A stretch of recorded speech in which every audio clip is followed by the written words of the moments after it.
जब जीरो दिया मेरे भारत ने तब दुनिया को गिनती आई, तारों की भाषा दुनिया को भारत ने ही सिखलाई।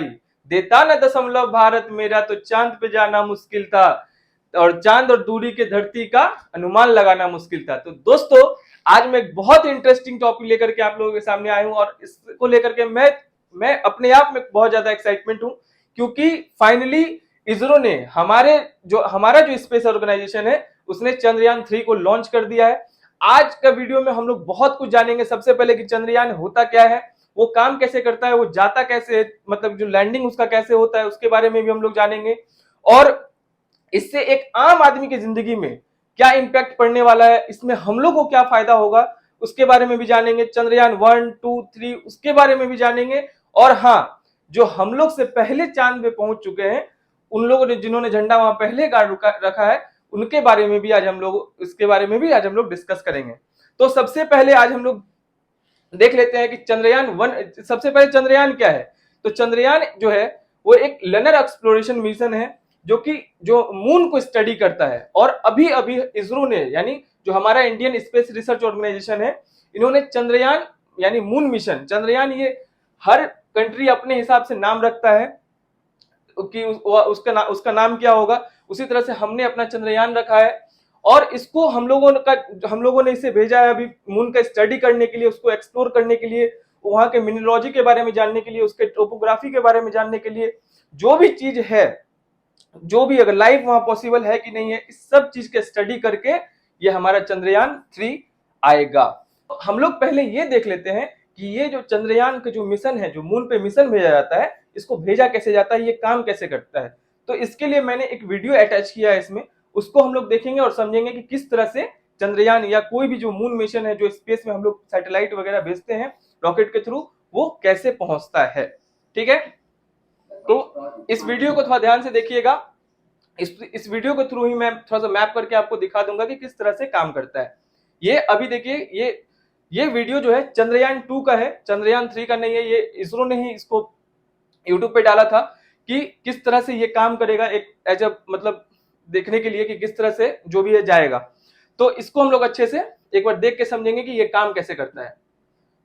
लेट्स सी, ये हो गया हमारा रॉकेट। देखिए, ये जो साइड में भी रॉकेट होता है ना, ये सिर्फ और सिर्फ इसको बूस्ट करने के लिए, क्योंकि नीचे का जो पृथ्वी का जो नीचे में जो सतह होता है, यहाँ पर ग्रेविटेशनल फोर्स बहुत ज्यादा होता है। इस कारण से इसमें, और ये मेन रॉकेट ये है, इसके साथ साथ इसको भी लगाया जाता है, जिस कारण से ये जो ग्रेविटेशनल फोर्स को ये कम कर सके और ये उसको बूस्ट करके रॉकेट को पहले ऊपर तक ले जा सके। क्योंकि जब एटमॉस्फेयर से बाहर निकलता है तो वैसे भी वहां पे ग्रेविटेशनल फोर्स खत्म हो जाता है, तो जब रास्ते के दौरान ही ये खुल करके गिर जाता है। देखिए, ये हुआ रॉकेट लॉन्च।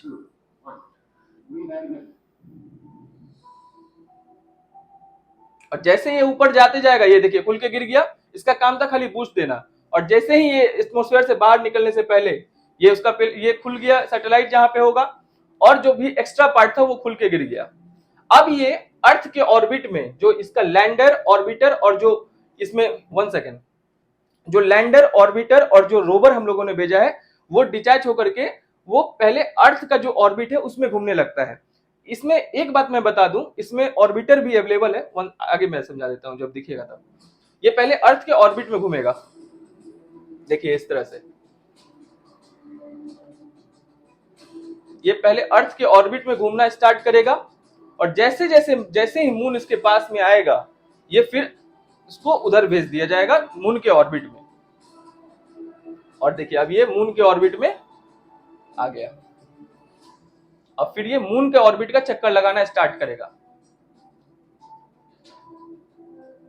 इस तरह से। अब ये पार्ट को आपको समझने का जरूरत है। देखिए, ये है, इसमें जो ये देखिए ये ऑर्बिटर है, और ये जो लैंडर और प्रज्ञान जो रोवर है, ये इसके अंदर ही है। तो पिछली बार क्या हुआ था कि जो हम लोगों ने लैंडर, रोवर और प्लस साथ में जो ये हम लोगों ने ऑर्बिटर भेजा था, ये तीनों भेजा था, क्योंकि ऑर्बिटर पहले नहीं था यहाँ पर। लेकिन हम लोग का जो पिछले बार जो चंद्रयान 2 का मिशन फेल हुआ था, उसमें सिर्फ और सिर्फ देखा जा रहा है, मतलब पता है आपको कि जो विक्रम जो लैंडर था और प्रज्ञान जो रोवर था, सिर्फ वही क्रैश किया था, वो भी एकदम लास्ट टाइम पे। ऑर्बिटर अभी भी ऑपरेशनल में है। तो इस बार हम लोगों ने ऑर्बिटर नहीं भेजा है क्योंकि ऑर्बिटर पहले से है, इस बार सिर्फ हम लोगों ने ये विक्रम लैंडर और रोवर को भेजा है।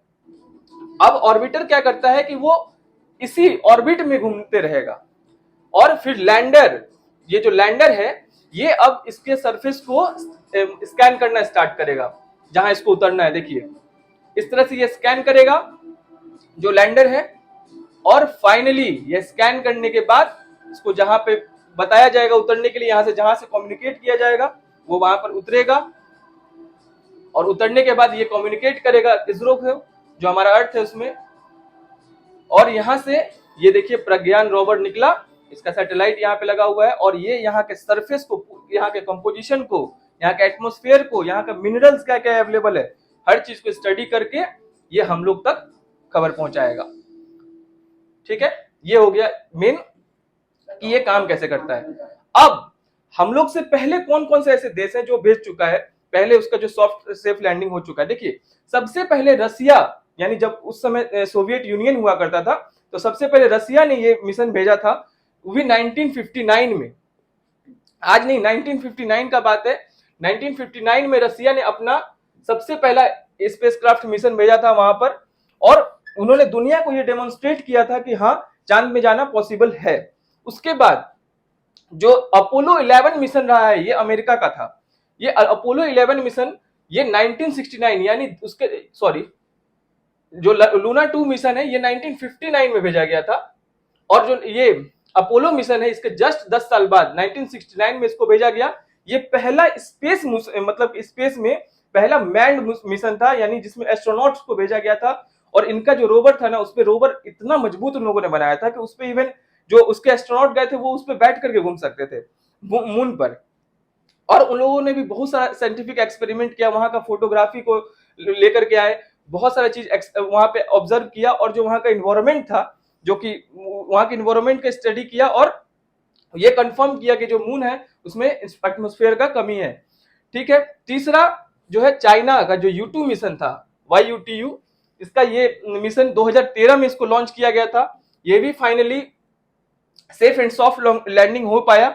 इसका भी प्राइमरी ऑब्जेक्टिव किसी भी पहले यही होता है कि उसको सेफ एंड सॉफ्ट लैंडिंग हम लोग करा सके, तभी तो फिर आगे जाकर के जो भी एक्सपेरिमेंट चाहे उसमें कितना भी इक्विपमेंट लोड करके भेजा गया है, जब तक वो अच्छे से सेफ लैंडिंग नहीं होगा तो ये पॉसिबल ही नहीं होगा कि वो आगे कोई भी अपना काम कर पाए। तो इन लोगों ने भी बहुत सारा साइंटिफिक एक्सपेरिमेंट किया, इसके वजह से जो भी आगे डेवलपमेंट्स हम लोगों को देखने के लिए मिला है। अब आगे हम लोग बढ़ने से पहले ये जान लेते हैं कि जो हम लोग का ब्रीफ हिस्ट्री के बारे में जानेंगे कि हम लोग का जो मून मिशन था मतलब कि स्टार्ट कैसे हुआ, हम लोग स्पेस टेक्नोलॉजी के फील्ड में स्टार्ट कैसे किए।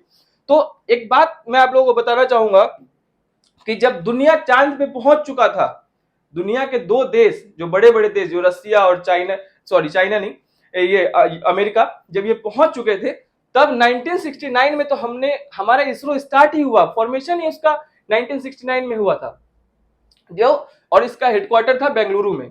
और हम लोग का जो सबसे पहला सैटेलाइट जो हम लोगों ने लॉन्च किया था वो हमारे जो आर्यभट्ट है, जो हमारे जो एस्ट्रोनॉट थे, सॉरी जो एस्ट्रोलॉजर थे आर्यभट्ट, उनके नाम पे ही हम लोगों ने अपना पहला सैटेलाइट बनाया था 1975 में, क्योंकि उस समय हम लोगों के पास अपना लॉन्चिंग व्हीकल नहीं था। आज के भी डेट में अगर आप देखेंगे ना तो बहुत सारे देश, मतलब जो लगभग 193 कंट्रीज हैं पूरे वर्ल्ड में, सिर्फ 12 से 13 देश ऐसे हैं जिनके पास अपना खुद का लॉन्चिंग व्हीकल हो, अपना खुद का रॉकेट हो, नहीं तो वो दूसरे का हेल्प लेकर के ही अपने सैटेलाइट को जहां भी उनको स्पेस में भिजवाना होता है वो उसका हेल्प लेते हैं।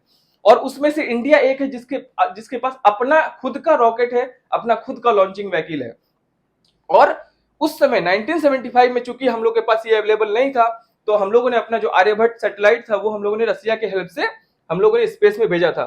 और बहुत तरह की बात, ये देखिए एक हम लोग के हिस्ट्री को दिखाता है कि हम लोग किस तरह से उस समय अपने सिर्फ साइकिल पर बैठ करके ये देखिए रॉकेट लेके जा रहे हैं, बैलगाड़ी पे हमारा ये सब सैटेलाइट आ रहा है।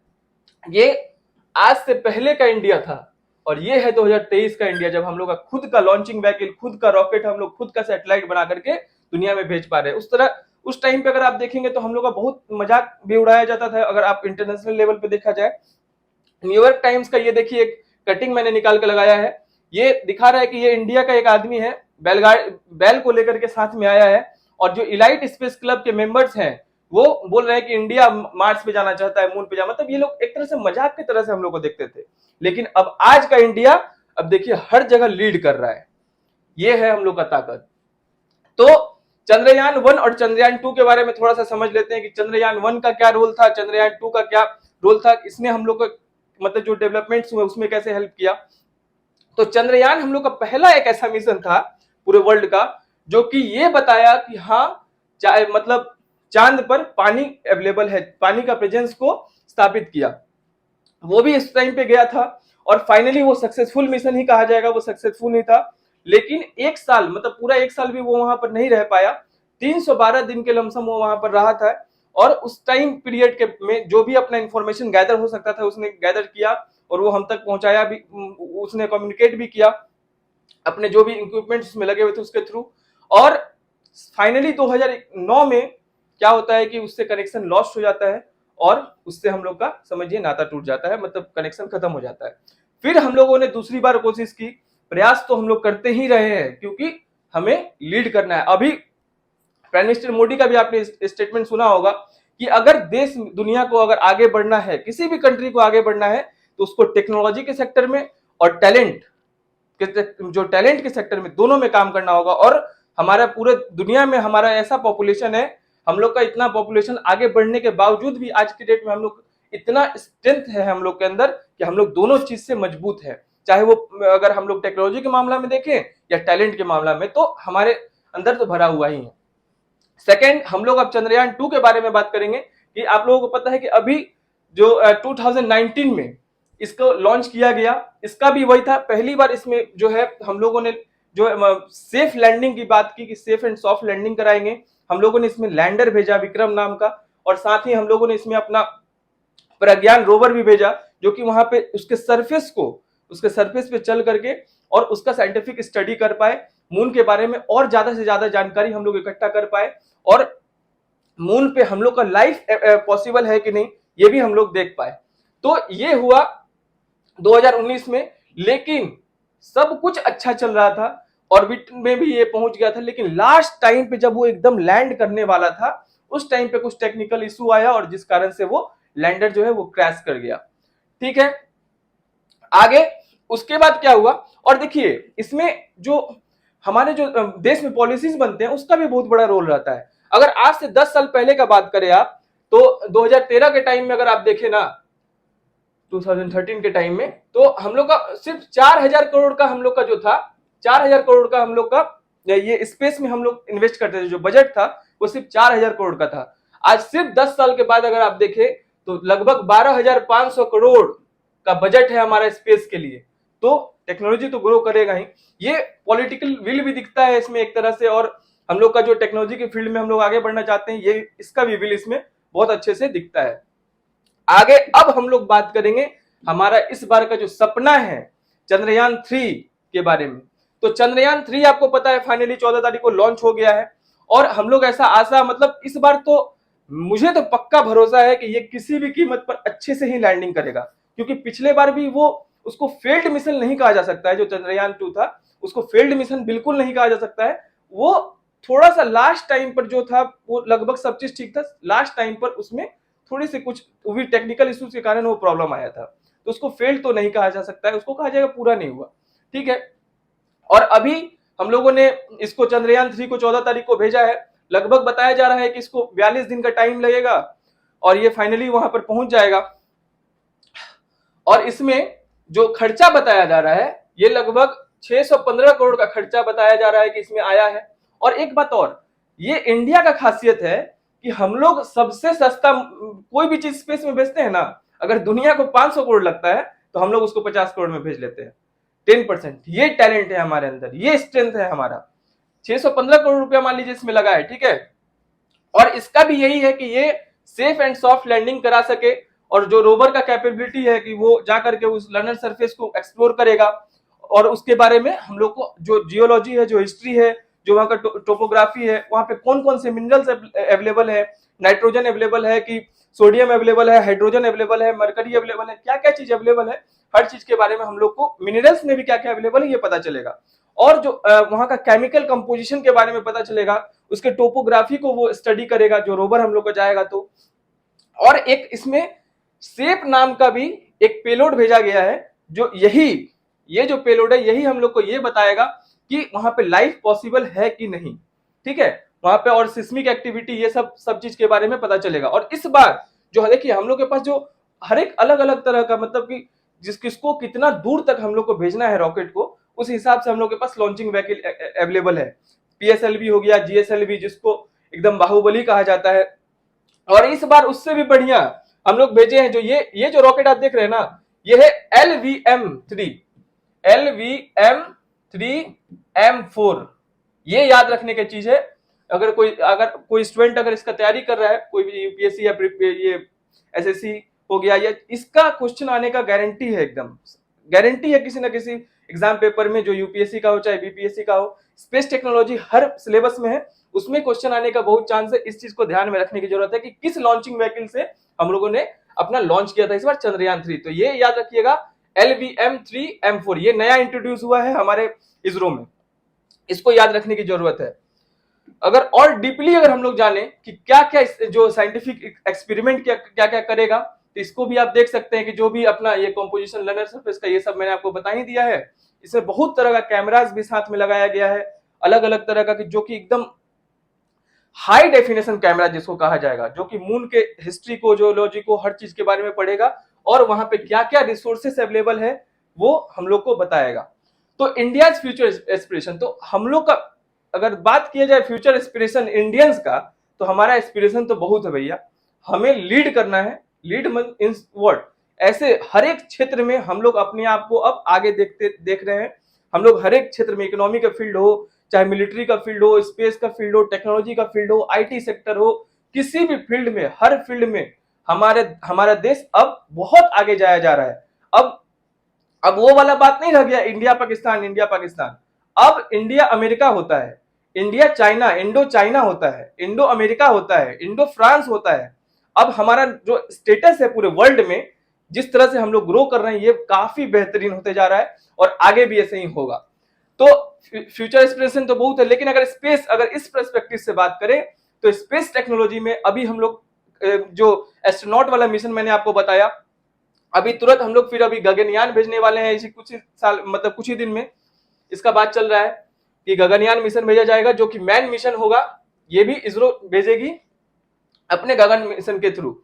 और इसके वजह से जो स्पेस का फील्ड है, इसके वजह से बहुत सारा वर्ल्ड क्लास स्टार्टअप्स हो रहा है, जो कि पूरे दुनिया को, जैसे मैंने आपको बताया कि दुनिया के सैटेलाइट्स को, जो और सिर्फ 13 देश ही ऐसे हैं जिसके पास अपना ये रॉकेट है, और उनका सैटेलाइट तो सब बना लेते हैं, लगभग जो कंट्रीज है लगभग सारे कंट्रीज सैटेलाइट बना लेते हैं, लेकिन लॉन्चिंग रॉकेट जो है, वो लॉन्चिंग व्हीकल सबके पास अवेलेबल नहीं होता है। इंडिया का बात करें तो हम लोग अभी तक में 239 सक्सेसफुली, मतलब दूसरे देश के लोगों का सैटेलाइट हम लोग स्पेस में भेज चुके हैं। और इसके वजह से बहुत सारा स्टार्टअप निकल के आ रहा है, जो कि स्पेस टेक्नोलॉजी के फील्ड में है। और ये हम लोग को, हमारे लिए बहुत अच्छी बात है, हमारी इकोनॉमी के लिए बहुत अच्छी बात है, हमारे आने वाले जनरेशन के लिए बहुत अच्छी बात है। तो ये हमारा फ्यूचर एस्पिरेशन है। अब कैसे जो एक आम आदमी, जो मैं हूं, आप हैं, एक आम आदमी को ये किस तरह से हेल्प करने वाला है, तो ये जान लो भैया कि ये हर फील्ड में हमारा काम आने वाला है, हर चीज में। अगर आप एक बात बताओ, ये जो जैसे जीपीएस होता है, जीपीएस के बिना अब आज के डेट में कहीं भी सोच पा रहे हैं जाने के लिए, कहीं भी जाना होता है आपको मैप का यूज करते हो। जो इतने बड़े बड़े इंफ्रास्ट्रक्चर बन रहे हैं, इतने बड़े बड़े डैम बन रहे हैं, इतने बड़े बड़े जो रोड एक्सप्रेसवेज वगैरह बन रहे हैं, ये किसके हेल्प से हो पा रहा है? ये सैटेलाइट के हेल्प से हो पा रहा है। जो इंटरनेट के में आप लोग बैठ करके हर चीज देख पा रहे हैं, इतना इजिली एक्सेस हो गया है हर चीज, जो मतलब कि एजुकेशन हो, हेल्थ केयर फैसिलिटी, मतलब अब कोई इंसान है जो गांव में रह रहा है, उसके पास अच्छा डॉक्टर नहीं है, लेकिन वो इंटरनेट के थ्रू, अब कुछ एप्स भी ऐसे आ गए हैं, वो इंटरनेट के थ्रू वीडियो कॉलिंग पे अपना प्रॉब्लम बता करके और उसका समाधान ले पा रहे हैं। 3 इडियट मूवी में आपको एक एग्जांपल दिया गया था, वो भी आप देखे होंगे। तो सैटेलाइट्स, स्पेस टेक्नोलॉजी के फील्ड में इस जगह का जो डेवलपमेंट हो रहा है, ये हर एक नागरिक के लिए बेनिफिशियल है। जो नागरिक इस तरह का बात, मतलब कुछ लोग का ऐसा स्टेटमेंट निकल के आया था, मैंने देखा था कि अरे यार हमारे पास तो ये प्रॉब्लम है, वो प्रॉब्लम है, तो इस फील्ड में इतना पैसा लगाने की क्या जरूरत है? बहुत ज्यादा जरूरत है। बहुत ज्यादा जरूरत है इस फील्ड में काम करने की हम लोगों को, क्योंकि इसके वजह से हर चीज में डेवलपमेंट होगा, हर चीज में। और उसके वजह से आपको क्या लग रहा है कि सिर्फ ये हम लोग का इतना पैसा बर्बाद हुआ, ये दुनिया के सामने एक हमारा अलग इमेज क्रिएट हो रहा है। जो दूसरे देश का हम लोग जो सैटेलाइट लॉन्च कर रहे हैं उससे हम लोग पैसा कमा रहे हैं, इसके वजह से हमारा मिलिट्री स्ट्रांग हो रहा है। 26/11 अटैक हुआ ना, इसी तरह से अब मान लीजिए कि कोई नेवी है, समुद्र में वो पेट्रोलिंग कर रहा है, लेकिन वो कहां तक फैला हुआ रहेगा?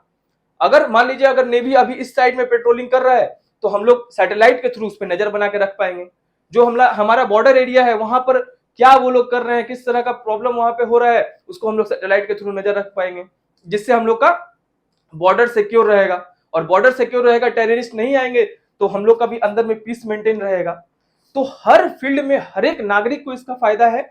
इसके वजह से बहुत ज्यादा एम्प्लॉयमेंट जनरेट हो रहा है, जो और बहुत सारे स्टूडेंट इसमें इंटरेस्ट ले रहे हैं। इसके वजह से अलग अलग तरह का स्टार्टअप निकल के सामने आ रहा है। तो हर तरीके से तो इसमें पर्सनली मैं अगर बात करूं तो बहुत फायदा मुझे नजर आ रहा है, इसमें मुझे कोई चीज का नुकसान नजर नहीं आ रहा है। और इस तरह का इंस्पिरेशन हर एक जो भी आगे आने वाले यूथ है उसको इस पे बहुत ज्यादा और ध्यान देना चाहिए, क्योंकि आने वाला फील्ड तो भैया इसी का ही होगा, टेक्नोलॉजी का ही होगा। जो टेक्नोलॉजी से पीछे हटेगा वो मार्केट से आउट हो जाएगा। तो वीडियो कैसा लगा आप नीचे मुझे कमेंट सेक्शन में बता सकते हैं। अगर वीडियो अच्छा लगा हो तो प्लीज लाइक, सब्सक्राइब और शेयर कर दीजिएगा। और आज के लिए बस इतना ही, मिलते हैं फिर नेक्स्ट वीडियो में। जय हिंद।